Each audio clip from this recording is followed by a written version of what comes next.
All right, now joining us in studio, as you know, we talk a lot about politics on the show, but why not focus right here where we are, San Diego, running for mayor of Coronado. Richard Bailey, good to have you here, man. Thanks for having me. First time on the show. Yep. All right, so Lion's Den. I've met you a couple times now recently. Actually, the first time I met you was at the military ball. I don't know if I met you. You saw me MC. Yeah, that's right. Thing. Yeah, you did a great job. Thank you. That's an intimidating situation there, but what an honorable thing to do. I mean, what an honor to be able to do it. You have, 600 people there that have served in the military. What an amazing thing. And that speaks to Coronado. I mean, a military part of our town. Absolutely. 600 people in attendance. Over half of them were current military personnel. We even had several World War II veterans. Yeah. Oh, yeah. We had, I think it was 6 or 7 Pearl Harbor survivors there. One, I wish I remembered his name. Stu Hadley was there. I sat right next to him. Good old Stu. But there was another gentleman who, that they informed me, he's 94 years old and works out 3 times a day. Yeah, still kicking Got butt. a standing ovation. Yep, that's right. It was phenomenal. What an amazing experience. But you and I had the opportunity to kind of cross paths there, and then recently at the primary. So you're now running for mayor of Coronado. Amazing place to be doing that. So tell us about your passion. What's your why behind doing this thing?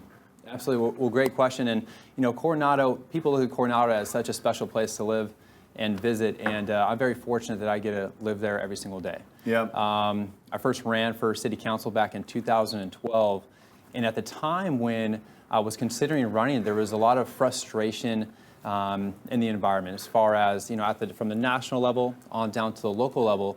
It seemed as though a lot of constituents were frustrated that their representatives just seemed so out of touch. And that's still today. I mean, this frustration. I mean, look at what we're seeing on the national level. I mean, people are ticked off. Absolutely. And everyone can agree that Trump has struck that vein of anger. Now, whether you think he's the right guy to fill the void for that anger, well, that's obviously what you'll be voting on in November. Right. But people are upset. People are upset with national politics. Certainly, they're upset with the media. They're upset with political correctness. So, are you seeing that still on the local level as well? Yeah, I think you still see that frustration filter its way down to the local level. And I think that's that's incumbent upon us as elected officials to really recognize that and do a better job of reaching out to the community, engaging with the community, and making sure that their voices are heard. Because ultimately, we work for them. And the best ideas never come from the government. They always come from the people that the government's supposed to be serving. So let's speak about your philosophy on government's role, even on the local level. What do you feel that role should be? Yeah, well, so at the local level, not the national level, I think the primary role of government is to put people in a position to succeed, put people in a position to live their lives as they see best for themselves.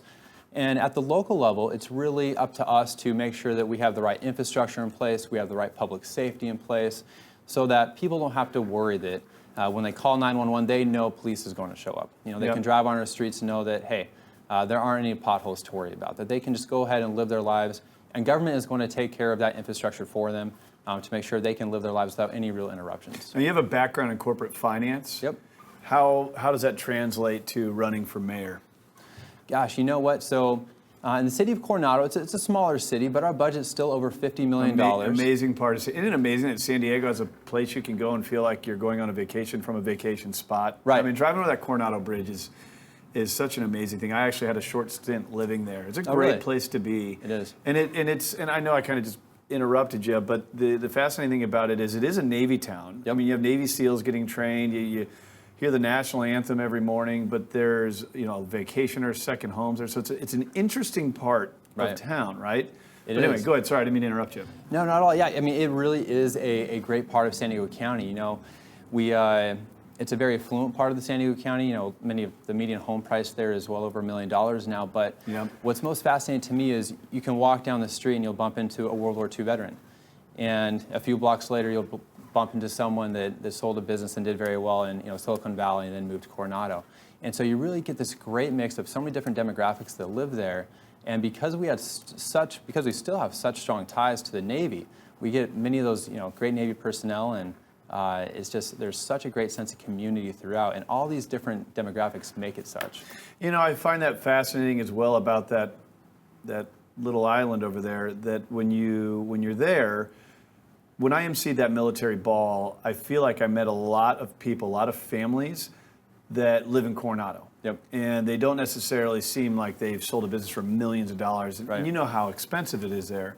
And it's just that they served in the military. They moved to Coronado many years ago, built equity, and just moved up to Right. bigger and better homes to where they were able to accumulate wealth and stay there. Yep. So I would imagine that there's got to be some sort of competing points of view on that part of town. I mean, Sure. I'm sure some people really want it to be a Navy town, right? Right. And I'm sure some people want to move a lot of money and buy second, third, fourth homes, spend That's right. millions of dollars. How do you handle that delicate balance as the mayor? Yeah, that is one of the biggest challenges we face, that there's a reason Coronado is such a special place to live. We have such a rich history there.